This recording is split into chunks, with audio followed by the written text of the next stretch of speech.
सभी किसान भाइयों को, सभी प्रकृति प्रेमियों को, सभी पर्यावरणविद को, सभी स्टूडेंट्स को विजय ग्रीन हाउस के इस ऑक्सीजन बनाने के कारखाने से ढेर सारा प्रणाम। बहुत पहले करीब 2 साल पहले मैं मिर्ज़ापुर गया था, तो वहाँ हमारे जो पार्टनर हैं, इस समय पचोखड़ा इंटर कॉलेज के प्रिंसिपल हैं श्री अनिल सिंह जी, और वो इस समय पचोखड़ा इंटर कॉलेज में प्रिंसिपल हैं और उनको पूरा डिस्ट्रिक्ट जो है मिर्ज़ापुर डिस्ट्रिक्ट ग्रीन गुरु जी के नाम से जानता है। तो मैं वहाँ से ये रेल लिली जो है लाया था।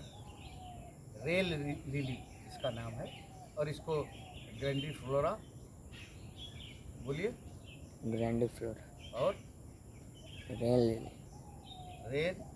रेल लिली या ग्रैंडीफ्लोरा इसका बोटेनिकल नेम है।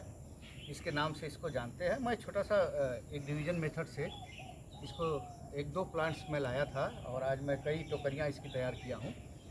तो ये आमतौर से इसमें जाड़े में खूब फ्लावरिंग आती है, लेकिन जब आप इनसे अच्छे से जुड़ते हैं तो बिना सीजन के भी इसमें फूल आने लगते हैं। जैसे बोगनविलिया देखिए, गुलाब देखिए, तो इसमें कंटिन्यूटी बनी रहती है। ये भी कंटिन्यू हो जाते हैं आपके।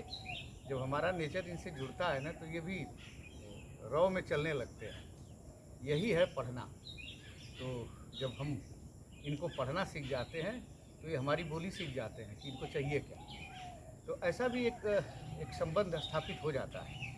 तो ये रेल लिली, एक और लिली होती है जिसमें स्पैंडल आते हैं पपीते की तरह, फिर 3 फूल आते हैं, वो अलग है, वो भी गर्मियों में आते हैं और जाड़ों में इसमें खूब आते हैं। तो इसका जो डिवीज़न मेथड है, इसको पूरे प्लांट्स को हम निकाल लेंगे जब आप फ्लावरिंग हो। जब फ्लावर का समय ना हो तो पूरे प्लांट्स को निकाल करके और फिर डिवीज़न मेथड कर लें। तो इसी में करीब 100-200 पौधे तैयार हो जाएंगे और फिर उसको अच्छी जगह पे आप लगा दीजिए। लीजिए आनंद रेल लिली का।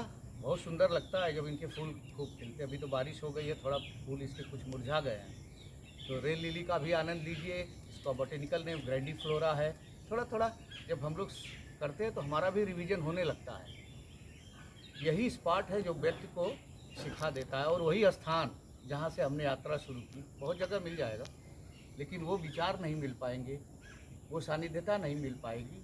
तो ऐसे इसीलिए मैं बोलता हूँ कि अच्छी जगह, अच्छे लोग और अच्छी किताब का चयन, बुक्स का चयन करते हुए यदि हम आगे बढ़ेंगे तो हर क्षेत्र में क्रांति आएगी। और प्रतिभा हमेशा अभाव में पलती है, इसलिए अभाव को क्रिएट करना है तो थोड़ा जेब खाली रखिए, बहुत भरने का प्रयास मत कीजिए। भर जाएगा तो आदमी का रास्ते बदल जाते हैं। इसलिए संघर्ष वहीं शुरू होता है जहाँ पे अभाव होता है। इसलिए बहुत दिखावटी में बच्चों को नहीं जाना, स्टूडेंट्स को। ये सब वाह्य आडंबर है। इस वाह्य आडंबर को किनारे करके और थोड़ा अभाव क्रिएट करते हुए फिर संघर्ष करने की क्षमता आ जाएगी। और जिस दिन संघर्ष करने की क्षमता आ जाएगी, ये सब सारी चीज़ें पीछे छूट जाती हैं। तो ऐसा क्रिएट करना, ये पूरा वैज्ञानिक इसके रीजन है। एक गिलास पानी में अगर भरी हुई गिलास है, उसमें पानी भरेंगे तो नहीं ग्रहण कर पाएगी। इसलिए खाली रखिए पात्र को हमेशा। तो बुद्धिमान व्यक्ति हमेशा खाली पॉकेट चलता है, क्योंकि उसके पास ज्ञान रूपी धन भरा हुआ है और वो बड़े मस्त रहता है। इसलिए मस्ती का आनंद पैसों से नहीं है, मस्ती का आनंद ज्ञान से है। इसलिए ज्ञानवान बनिए। और नहीं कुछ कर पाए हैं तो अभी भी मौका है, सीख लीजिए। ये वाह्य आडंबर, दिखावा, ये चलने वाला ज़्यादा समय तक नहीं है। एक दिन व्यक्ति को स्वयं डुबो देगा।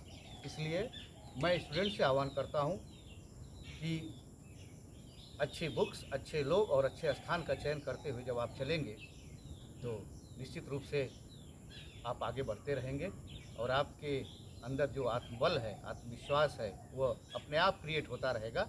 इसलिए क्रिएटिव बनना है तो क्रिएटिव मैन के पास थोड़ा सा चले जाइए, स्थान का चयन कीजिए, लोगों का चयन कीजिए, बुक्स का चयन कीजिए और आगे बढ़ते रहिए। मैं आज इस विजय ग्रीन हाउस के इस छोटे से कारखाने से अनिल भैया को ढेर सारी बधाई देता हूँ। बहुत सारे अवार्ड्स उन्होंने अर्जित किए और अभी तो डिस्ट्रिक्ट ही ग्रीन गुरु जी के नाम से जानता है। मेरी इच्छा है कि पूरा भारतवर्ष उनको ग्रीन गुरु जी के नाम से जाने, पुकारे, तो मुझे और अच्छा लगेगा। और मेरा बहुत बड़ा सौभाग्य है कि मैं उनका पार्टनर रहा यूपी कॉलेज में और उन्हीं के पीरियड में मैं छात्र संघ का पदाधिकारी भी रहा। बहुत कुछ सीखने को मिला और मैं इस प्लेटफार्म से जो कुछ उन्होंने मुझे सिखाया उसके लिए मैं बहुत बहुत धन्यवाद देता हूँ और आशा करता हूँ कि आप इसी तरह से हमेशा आगे बढ़ते रहेंगे। बहुत बहुत शुभकामनाएं और सभी लोगों को ढेर सारा प्रणाम। नमस्कार।